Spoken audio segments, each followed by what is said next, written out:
नमस्कार दोस्तों। एक अच्छा राजा वो नहीं है जो जनता की आंख में धूल झोंके। एक अच्छा राजा वो है जो प्रजा की आंखें ही धूल में झोंक दे। बेशक राजा को इसके लिए बहुत सारी बेशर्मी की जरूरत पड़ेगी, लेकिन जो बेशर्म ना हो वो 56 इंची राजा कैसा। 56 इंची होने के लिए बेशर्मी करने और झूठ बोलने का कम से कम 10 साल का अनुभव तो होना बहुत जरूरी है, और ये योग्यता तो हमारे राजा में कूट कूट कर भरी ही है।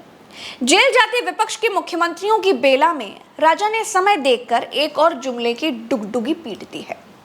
3.0 की सरकार के लिए राजा ने जुमले का 2.0 वेरिएंट मार्केट में उतार दिया है। ये वाला जुमला पिछले वाले जुमले से थोड़ा ज्यादा खतरनाक है।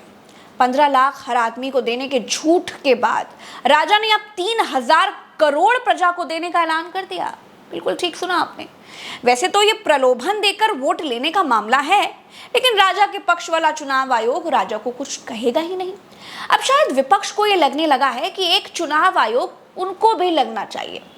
चंद्रचूड़ चाहे तो एक चुनाव आयोग विपक्ष की तरफ से अपॉइंट कर दे। तो नई सरकार बनते ही जो भी कानूनी प्रावधान करना पड़ेगा, कोई नियम बनाने पड़ेंगे, तो मैं ये जो 3000 करोड़ रुपया है, जो गरीब लोगों का पैसा है और जिसने इस प्रकार का पैसा रिश्वत में दिया है, उन सबको मैं वापस पैसा करना चाहता हूँ। हमारा राजा इतना फेंकता है कि प्रजा को 5 साल तो लपेटने में लग जाते हैं। जनता 15 लाख वाला जुमला, 2 करोड़ नौकरियों वाला जुमला, महंगाई कम करने वाला जुमला, डॉलर और रुपए को बराबर कर देने वाला जुमला, गंगा सफाई, सबके पक्के घर, किसानों की आय दोगुनी कर देने वाला जुमला, काला धन वापस लाने वाले जुमले से अभी तक ऊपर नहीं पाई थी कि फिर से 3000 करोड़ बांट देने के जुमले के नीचे दब गई। वो समय चला गया दोस्तों, जब प्रजा सोचती थी कि प्रधानमंत्री कुछ बोलेगा तो सच ही बोलेगा। अब दौर ये आ गया है कि लोग सोचने लगे हैं कि प्रधानमंत्री जो बोलेगा उसमें सच कितना बोलेगा। प्रधानमंत्री कह रहे हैं कि लीगल एडवाइस के बाद वो 3000 करोड़ रुपए आम लोगों को लौटाने का काम करेंगे। अब आप ये सोचिए कि जिस पार्टी ने जेल में बंद शराब माफिया तक से चंदा ले लिया हो, जिस पार्टी ने दवा कंपनियों के सैंपल फेल होने के बाद भी भर भर कर चंदे ले लिए, जिस प्रधानमंत्री की पार्टी ने बॉन्ड के जरिए चंदा दो धंधा लो का गोरख धंधा अघोषित तौर पर खड़ा कर दिया था, वो लोगों को 3000 करोड़ बांट देंगे। 15 लाख ज्यादा होते हैं या 3000 करोड़। खैर, प्रधानमंत्री ने पश्चिम बंगाल की कृष्णानगर लोकसभा सीट से बीजेपी उम्मीदवार राजमाता अमृता राव से फोन पर बात की। बातचीत के दौरान मोदी ने उनसे कहा कि वो ऐसे कानूनी विकल्पों पर काम कर रहे हैं ताकि सरकार बनने के बाद वो ईडी की तरफ से भ्रष्टाचारियों से जब्त किए गए 3000 करोड़ रुपए गरीबों को लौटा सकें।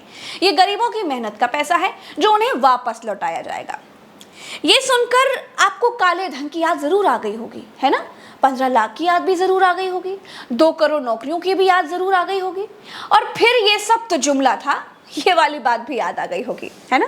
लेकिन मोदी लोगों को 3000 करोड़ रुपए कैसे बांटेंगे, इस पर आम आदमी पार्टी देखिए क्या कहती है, सुनिए जरा। कि अगर मैं फिर से प्रधानमंत्री बनता हूं तो मैं कोई ना कोई कानूनी रास्ता इसका निकालूंगा।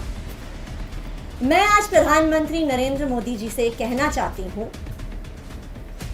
ईडी के रेड के बाद मनी लॉन्ड्रिंग के अक्यूज्ड कंपनियों का सबसे ज्यादा पैसा भारतीय जनता पार्टी के पास चंदे के रूप में आया है, इलेक्टोरल बॉन्ड्स के रूप में आया है।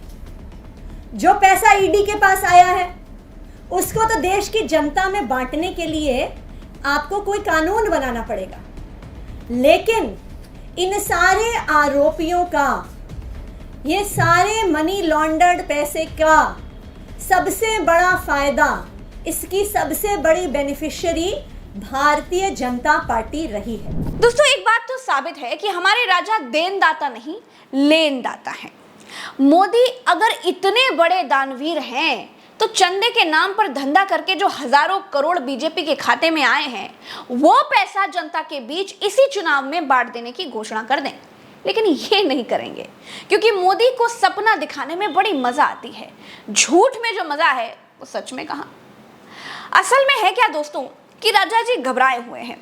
उनको लगता था कि बॉन्ड के नाम पर जो घोटाला हुआ है वो कभी देश के सामने आएगा ही नहीं, लेकिन भला हो चंद्रचूड़ साहब का, जिनकी वजह से पूरे देश को कम से कम पता तो चला कि आखिर कैसे लोगों की जिंदगी के साथ खिलवाड़ करने वाली दवा कंपनियों से कैसे चंदा ले लिया गया, कैसे ईडी की छापेमारी के बाद बीजेपी ने वसूली का खेल खेला, कैसे चंदे के बदले टेंडर देने का खेल खेला गया।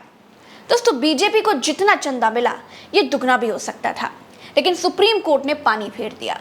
सुप्रीम कोर्ट ने 15 फरवरी 2024 को चुनावी बॉन्ड को असंवैधानिक करार दिया था और 15 फरवरी से 3 दिन पहले ही वित्त मंत्रालय ने 10,000 बॉन्ड की छपाई को मंजूरी दे दी थी। मंत्रालय की तरफ से security printing and meeting corporation of India को 1 करोड़ रुपए के 10,000 चुनावी बॉन्ड छापने की मंजूरी दे दी थी। इंडियन एक्सप्रेस की रिपोर्ट में यह दावा किया गया है कि वित्त मंत्रालय ने सुप्रीम कोर्ट के आदेश के 2 सप्ताह बाद 28 फरवरी को भारतीय स्टेट बैंक को इलेक्टोरल बॉन्ड की छपाई पर तुरंत रोक लगाने के लिए निर्देश दिया था। रिपोर्ट में यह दावा भी किया गया है कि वित्त मंत्रालय ने एसबीआई और दूसरे लोगों को ईमेल भेजा था जिसमें चुनावी बॉन्ड की छपाई पर रोक लगाने के लिए कहा गया था। भले भारी मन से, लेकिन सरकार को यह छपाई रुकवानी ही पड़ी। अब ये बॉन्ड तो उनके लिए रद्दी हो चुके थे। तीसरी बार राजा को कुर्सी चाहिए और हर हाल में चाहिए। उसके लिए 15 लाख की जगह 3,000 करोड़ का जुमला भी अगर मार्केट में उतारना पड़े तो राजा को कोई परेशानी नहीं है। चलते हैं, अभी के लिए इतना ही।